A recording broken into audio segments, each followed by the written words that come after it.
It's like, yeah, right? Hello, hello, hello. Thank you for sipping tea with me today. I'm your host, Sally K. And before we do anything, I want to do a temperature check. Everybody get your tea? Check your tea. Because the last thing you want to do is start trying to sip and go, ow. Y'all know how they go. Okay. Y'all look at me, sipping I'm tea. good. I'm good. Mm, that's so good. What are you sipping on? Wait. Before I even do that, let me introduce my guest, right? I'm getting excited about the tea because today is going to be a great day, a great discussion. And so, without further ado, let's start with who my special guests are today. I would start with my good friend Tiffany. Hello, I'm Dr. Tiffany Dillard, and I'm a friend of Sally's and a friend of Rachel's. And I'm glad to be here. It's a Sunday, I'm relaxed, and I am sipping on some honey ginger tea. Thank you for telling us what are you drinking on. Okay, can I back up and tell y'all what I'm drinking on? All right. Sure. So I am in Arizona, and my husband and I took a walk yesterday, and we saw beautiful lemon trees, Oh, huge lemons. Oh my goodness! And so I am sipping warm water, fresh lemon, and honey. That's my tea. wow. That sounds amazing. It It's does. better because I'm sipping with you, so I'm excited. Hey. All right, and also my special guest today is Rachel, as Dr. Hello. said, she introduced us, and so who are you, Rachel, and what do you do? My name is Rachel Campbell, and I am the Perinatal Grief and Bereavement Liaison at Carle Foundation Hospital in Urbana. Awesome. So Yeah, we want to know a little bit about that because when you and I talked, yeah. I was like, it's amazing how you deal with life and transitioning at the same time. It takes a hmm certain kind of person to do that. Yeah. So welcome. I asked you to join me because I am doing this amazing initiative. I think it's amazing called Take Back 2020, and the reason is because have you been living under a rock this year? Everybody is like, let's end 2020.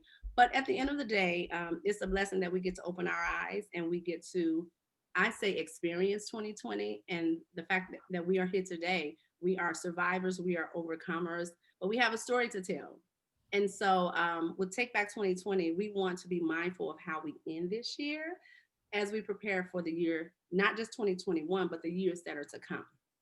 So we are being intentional with sowing the fruit of the spirit every single day. And my goodness, there are stories within that. Let me tell you, another day. That's another sip. But I thought, as we are transitioning out of this year, um, there's so many people that have been instrumental in helping the world cope, and people in the medical industry specifically. Um, but we never stop to think about you. How are you? You know, Dr. Dillard, how many times have you been asked during this 2020 year, how are you doing? So today I want to stop and ask, how are you doing? I am doing all right. Uh, you're right. It is not often that someone asks me how I'm doing. I'm usually the one who's doing the asking and listening. But I'm doing all right. This is a year of this was a tumultuous year on many fronts, and in many aspects of my life, not just my work life or what have you. But I feel like I'm doing all right. I feel like I'm more than surviving. I'm trying to thrive and trying to keep that mindset of thriving. Mhm, Um, and that's where I am, you know, as a woman thinks in her heart, so is she, right? So mhm. that's the state of mind that I'm trying to keep, that I'm thriving. I'm healthy, my family's healthy. I have so much to be thankful for. So I'm holding on. That's good. And Rachel, how are you? In your industry, in your field specifically, you are the one who must keep it together and help other people keep it together truly when they are falling apart. And not just during 2020 because of COVID and everything else. You see this every day. How are you? Absolutely. Thank you for asking. Thank you for having that awareness. Honestly, I'm doing fantastic. I feel bad saying that sometimes because so many people aren't, but I moved into my new role this year, and my ministry became my profession. Mm. And I finally get to do the things that God. I'm living it. I'm living my best life right now. I'm doing well. Say that one more time, because I'm a believer and I'm a woman of faith. And as you were saying, a good nugget, we had an interruption. So you said, you're doing great, and Yes. you took this role this year, and your ministry became a part of your profession. And so, for that reason, you're solid. You're solid. Yeah. Is that the reason why you and Dr. Dillard is? Tell me why you're okay.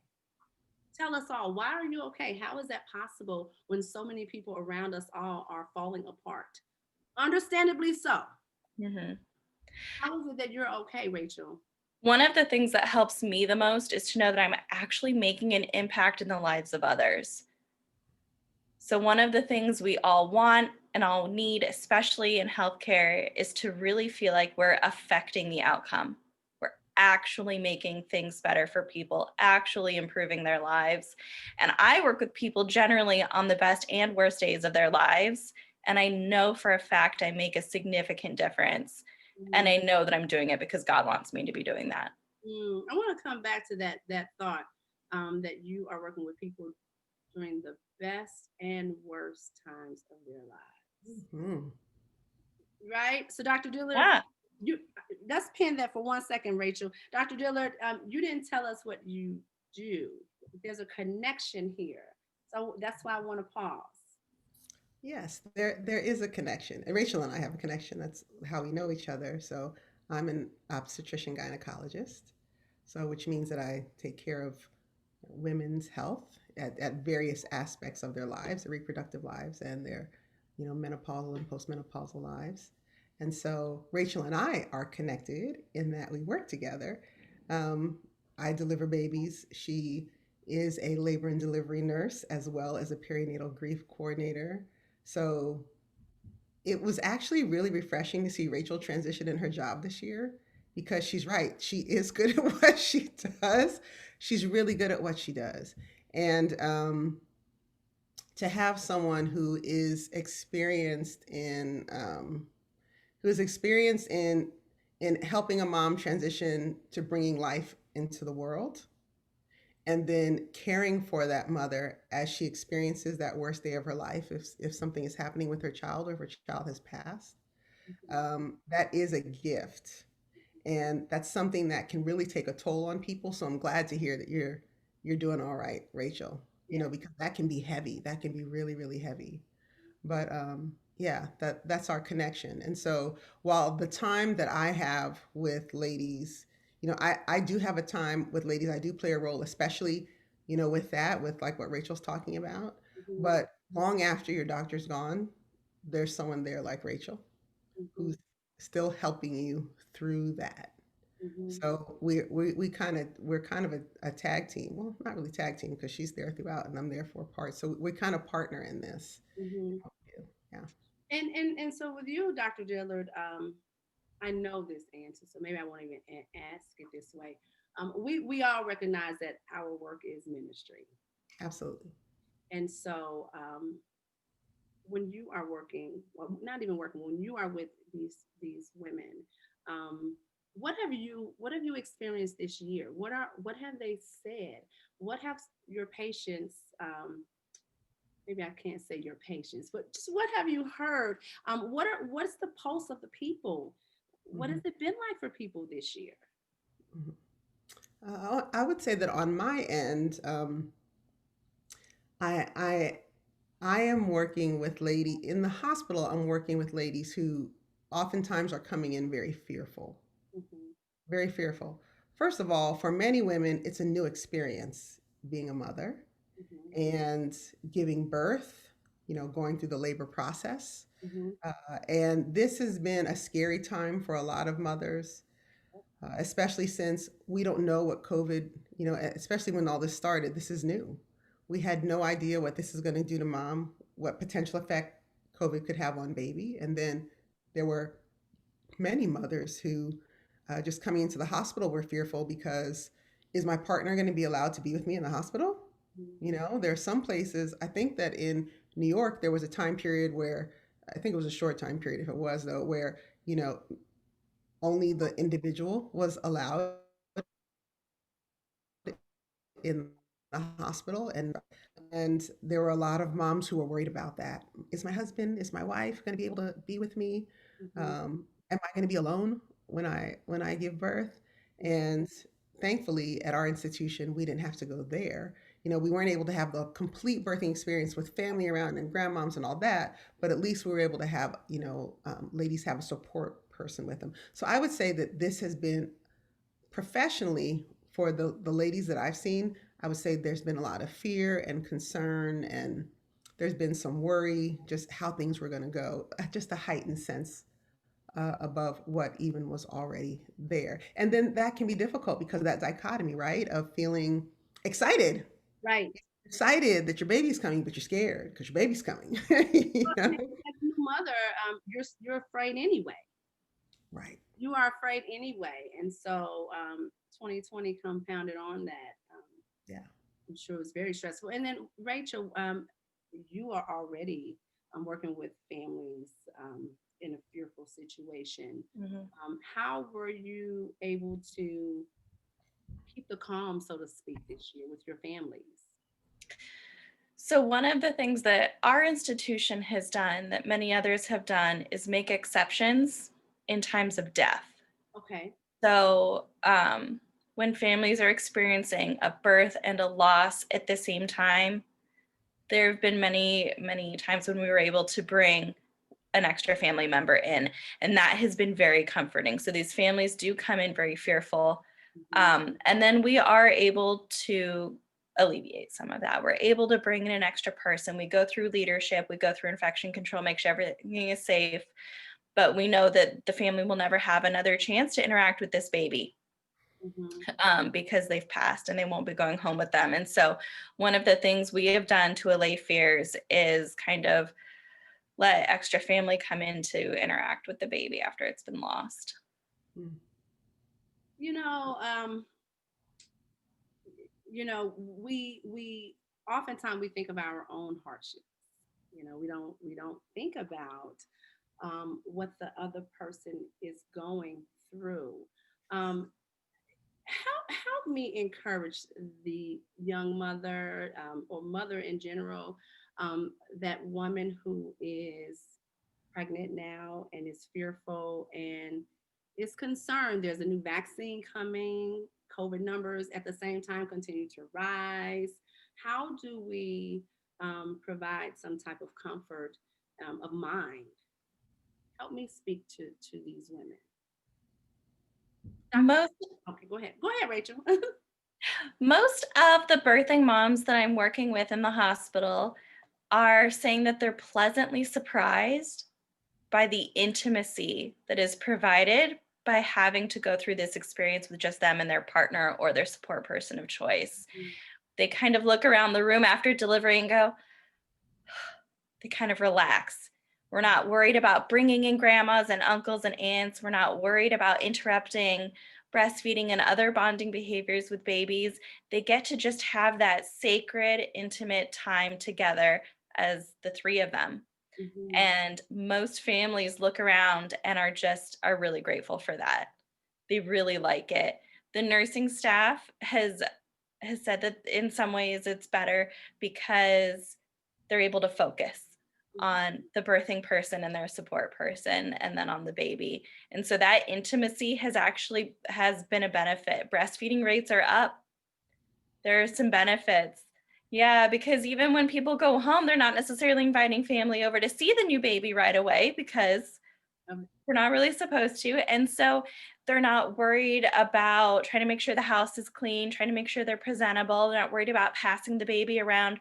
They're really just focusing on themselves, their healing, and that new baby. And breastfeeding is doing really well because of that. So I would tell worried parents that you may be surprised at how well everything goes. mhm. Dr. Dillard, you're agreeing. I do agree. And sometimes it's nice to cut out the extra noise, you Mhm. know, Mhm. especially especially at a time like this in life, with bringing a new family member into the world, Mhm. to be able to focus on the relationship between you and your partner, or you and your family members, in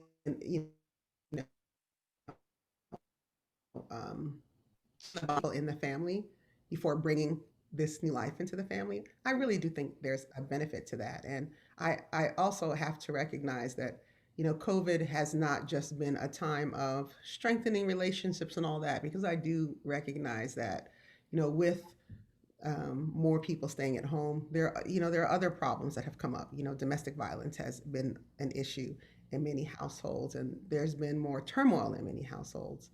Mhm. Um, but I would like to encourage people to not take this as a time of, oh, I can't do, and figure out what are those things that we can do. Absolutely. I will share that March 15th, it was, when it was at the beginning of spring break. I think it was that Friday before spring break, when the governor's stay at home order was going to start. And I was off. I just happened to have taken vacation spring break, even though we couldn't go anywhere because whatever. And I remember, we went through that weekend, and it was that Sunday, and we sat down as a family, and I said, "All right, you guys, we're going to be together for a long time. So whatever issues everyone has, we're going to work them out right now, Mhm. because we got to see each other." And everyone was looking at each other, and I was like, "I'm serious. We're going to be together for a while. This stay-at-home order is going to be at that time in action for at least 4 weeks, and we're going to be together. So we're gonna get along. We're gonna work out stuff." And we did. And there were ups and downs within COVID, but it was a time of discovery. And so I would encourage families, ladies, to see this positive as a time of discovery. There aren't a whole lot of times in life where you can sit back, get rid of certain obligations, because with COVID came other obligations, get rid of certain obligations, and say, "Hey, I'm sitting in the house for the majority of the day with my partner. Are we talking? What are we talking about? Mhm. Are we having meaningful discussions? Are Mhm. we playful? Do we enjoy each other's company? Am I finding myself upset that my partner's home all the time? Am I irritated by the fact that my partner's home? Are my kids driving? Okay, I won't get into about the kids because that's a whole different story. Look. but I feel like it's been really 2020 has been a time. It's been a time of a lot of things, but one thing has been is a time of reflection on our relationships. You know, When you so I said, hope we can take time. yeah, when you said a time of discovery, that was like ding, ding, ding. Because you're right. Some people don't have the same positive experiences. They are home with their spouses or family members, and it does not look well. But honestly, there's a blessing in that too. I cannot believe that all things work together for the good of them who love the Lord and who are the called according to His purpose. We are all called according to God's purpose because we are here. And so, even to the families that it seems to be turmoil in their homes, there's discovery in that too. And so, I would like to speak to the women and men who are um, in poor relationships where it is not healthy. This is a time of discovery, and so it's time to discover ourselves, your individual selves, and it's a time of escape as well. It's a time where people are available and willing to help. People are listening. Now, this is a time when people are listening. And so I don't know why I feel that in this moment, I want to say, um, don't end 2020 in the same position that we started, in fear, afraid, hurt. Let's shed all of the things in 2020. Um, that would make us feel like we want to end 2020 and come out strong, right? These are two wonderful women at Carle. I know we're in the Champaign area, but the thing about this pandemic, it is global. So Mm. help is everywhere. And I just got to be who I am. God sits on the throne and he sees and hears everything everywhere. So I'm going to stop there because the, I know how we get to going. you know how we get to go. But yeah, so Rachel and I were talking, and Rachel, you mentioned that this is ministry. Mhm. How do you find yourself ministering when you are working? And because we live in a world, right, where we're supposed to separate. But the reality is, I believe when I walk, when I talk, who I am is just who I am. And so no matter what I do, I'm ministering. I see you closing your eyes. You're like, yes. You're so peaceful. Feeling it. My goal, one of my goals, is to never have to say to someone that I'm a follower of Christ, but they still know it. Yes. That's Mhm. good. You know, when you meet me, when you talk to me, when you see what I do, I am in no way perfect, Yes. but I am doing everything I can to be Christ's servant and to show love and to be accepting and loving and a safe place. I try to be a safe place for people. And the families that I work with the most are going through a very vulnerable time, and it is important for them to feel safe. And I think that I'm able to do that. But I'm trying every day to be Christ to people without having to say, I'm being Christ to you right now. Right. Mhm. That's my goal. Absolutely. Back in the day, I grew up Koji. If anyone knows what that is, that's Church of God in Christ. So you knew because of the big Bibles that was under the So I'm with you. I don't want to have to carry it under my arm. I want you to know it's by my love. So Yeah. What Yeah. about you, Dr. Dillard? How do you feel? How do you feel when you are with your patients that you are ministering to them through your work, through your presence? I feel that I feel that I'm fulfilling my purpose. I Mm, feel that I'm fulfilling a purpose in giving people my authentic self. It's so funny that I was just having a conversation like this in our I'm a Sabbath keeper. We were just having this conversation in Sabbath school yesterday about how our profession and who we are and how those things intermingle, you know? mm, And I feel it's so important not for it's so important for us not to get lost in our profession, Mhm. not to forget who we are. mhm. And I too am not perfect all the time. I've got many flaws, but I Like, hope, you know? yes, that's everybody. But I hope and I pray that when I am mingling in everyday life, and especially when I am at work, that I'm representing the best that I can. And when I'm with patients, they're getting Dr. Dillard, but they're getting Tiffany. Yes. They're getting Tiffany. Yeah. This is kind of, I can't conform and fit into this idea of what you think your doctor should be like, or who you think she is, or how you should act or be. I have to be me. And patients that I have that have known me for a while, and I would hope that many new patients that I have would understand that when they're talking to me, they're talking to a person, not just their doctor, but you're talking to a person. And I hear you and I understand you. And, as people tell me stuff, I'll share things about myself. I joke, I tell my husband, George, I said, if you were to get together all the people in Champaign Urbana, they could probably tell you my whole entire life because all day long we're just kind of share, you Yeah. share stories and things that are going on. So I feel like I'm ministering when I am letting people see me and Mm, letting people feel like they're heard and feel like when they are seeing me, they are talking to a very friendly doctor because I'm going to take care of you. mm, I'm also going to hear you. I'm going to give you what I feel is the best, despite what you think, because that's what you're there for. But I want you to know that I do care. I do care. I'm going to do the best for you. I'm hearing you. I'm listening to you. I'm giving you options and choices. It's not just about what I think about your care. It's about what you think. So I want to be able to give people a certain model of healthcare that maybe they're not used to, and but that they can embrace and have more trust in the system. And that's something that we're talking about a lot now with the COVID vaccine. Trust in healthcare and what we should do. And Yeah. Well, and that, I've been talking a lot to people too, and people have mixed feelings, understandably, right? Um, Keeping it real, your Black folk not trusting this. I'm just gonna say, Black people are not trusting this vaccine.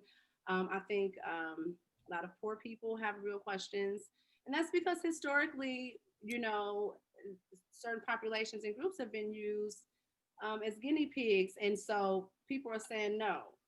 Um, I personally, I'm also torn. I want to do my part. I wear my mask, all the things, but I know that we have to do something more. So that's even scary. Are you preparing yourselves to talk to your patients, both of you, your clients? How are you preparing yourself? I don't know. I haven't asked. You may not even feel comfortable yourselves taking the vaccine. What are your thoughts and positions on it? Rachel, let me hear from you a little bit. I encourage the vaccine. I do. And one of the things that I read on NPR maybe was that Dr. Fauci highlighted that one of the researchers who was instrumental in creating the vaccine was a Black woman, and that he was doing so to target the potential Black recipients of the vaccine, to instill faith in the vaccine because it is safe. They've allocated significant resources to it. So normally a vaccine like this would take a very long time, and it's happened very quickly. But that's a And concern. that, huh? but that causes concern, Rachel. Absolutely. I absolutely agree. And then if you look at the resources they put into it, that instills a little more trust. I would never force someone to get it. I can't, but I would never encourage somebody beyond their comfort to get it. I personally have health concerns. I don't know that it's appropriate for me, and those who are pregnant should not receive the vaccine. So I don't know that I'll be having a lot of those conversations with people, but I encourage those who are willing to get the vaccine. Ultimately, it'll keep us and the people we serve healthier. Mm-hmm. Dr. Dillard? I had been torn on the vaccine. Advent, okay. I had been torn. Um, my my culture makes me suspicious. Culturally, I'm very suspicious. I'm suspicious of a lot of things. Um, but uh, when it comes to the vaccine, I'm not a conspiracy theorist. Mm-hmm. And I think back to when the HPV vaccine came out Mm-hmm. and how people were feeling and how I was like, you should totally get this vaccine. You need to get this vaccine. It's going to do such good things. It's a purpose. There's what is in this that you're concerned about, that you're afraid of. And as I thought about the COVID-19 vaccine, I really realized that when I did have reservations, my reservations were more political than actually medical. Okay. You know, I was concerned, because politically how some things unrolled. Mm-hmm. But medically speaking, I don't really have a fear of vaccines. I have confidence in the process. Mm-hmm. I don't believe that certain I don't believe that the African American community is going to be targeted for harm. Mm-hmm. I don't believe that. Um, I I was having a conversation with my family the other day, and there's so many conspiracy theories, and on Facebook you see stuff, and on whatever, all this stuff, and I was caught like, because my husband said to me, he goes, "Okay, you want to talk about conspiracy theories? Well, what if the conspiracy is to make you so distrustful that you don't want to get it? Mm-hmm. So so everyone else will get it, and then you're going to be left out there." I said, "Oh my, I'm very disturbed now." Oh, wait a minute. No, I think I want it. I want it. But no, Tiffany and both Rachel, I am watching who is getting it. I'm watching who is first in line. Mhm. Okay, I'm torn. I'm torn because my husband, he is in law enforcement, and I'm told that he will have to get it. I don't like to have to do anything. That's number one. Yeah. And we're one, so whatever he does, it will affect me. I'm also really torn because I do have underlying health issues. I live with an MS diagnosis, And MS within itself is a disease that is full of unknowns. I feel like MS is that disease when they say we've tried everything else and we don't know what it is. Let's put it in the MS cup. And so I don't know what this vaccine will do with my diagnosis. So right now I am medication free. So I'm not running to get in line, so I'm struggling with that. No, I'm not struggling. Right now I have a stance of no. That's my stance right now of no. I'm not opposed or against the vaccine. I say, you know, you do what you feel is best for you. But I have a lot of concerns. And one is the fact that it was produced so quickly. There's not been enough time. So that's of concern. And it was produced under an administration that I have zero trust for. That's an even greater concern. Yeah. So, for me, I need a little more time. And I need a little more time. So I'm hoping that, this vaccine, they say that Pfizer is mailing it out today. It's going out today here in the United States. It's being shipped out. I'm hoping that there will be lots more education for yes, all of us yes, on, we need to have multiple platforms where we can all see this is how it was created. This is what is in it. These things that are in it, this is what we know about it. Now, this is how you'll feel when you get it. This is why we say, just because we give it to you, you're not going to get COVID. Like the flu shot gave me the flu, all this type of stuff. So, to have detailed explanations, I would love for someone like me, you, and Rachel to be sitting there with a Dr. Fauci figure to say, okay, now I heard on TV that such and such right. happened. Why is that not true? I need someone to debunk all the myths. That's Yeah. right. And I feel like if that happens, that can help us gain trust. That's right. I think we're all ready for some education and transparency. Transparency is what we're looking for. Yes. Rachel. Look, all the way around. All the way around. Yeah. Transparency, key. Yeah. I think we all want to Absolutely. be healthy. We all want the world to find its new path. I personally don't want to go back to normal. I don't Mm. like our old normal. Yeah. With that, let me ask this. Um, what's something that is different now in 2020 that you would like to continue? I, in my role for the first time this year, hosted a memorial event, which is an annual event at our facility for those in the community or anyone who wants to participate to memorialize pregnancy and infant loss. Mm, It was my first year doing it. It was our first year with new partners in our institution, and it was our first year doing it virtually. And we had the highest turnout we've ever had. wow. I think that being able to do so many things remotely is going to connect us so much more, and it's going to meet so many more people's needs. Those with young children, those who are medically fragile, those who simply want to, mourn in private, really benefit from being able to do everything virtually. And so that is something that is going to be a part of our memorial service every year. As an option, Rachel, as an option or in place of? Both. We're going to continue to do in person and virtual. And then so many more people are working from home and working with their kids more. Mhm. I think being able, having been forced to learn how to do things from a distance has made life easier for certain people who've always been trying to do things from a distance. And that is something that I hope we continue. We've built a good infrastructure there. Grocery pickup for those who are immunocompromised Mhm. or who have kids who don't want to get out, things like that. I think that is something that I look forward to Continue. watching grow. Okay. Yeah. Tiffany, Dr. Dillard? Well, in the interest of your time, I will just say that what I would like to continue is uh, the regaining of my life, of my personal time. COVID has forced me to be at home some.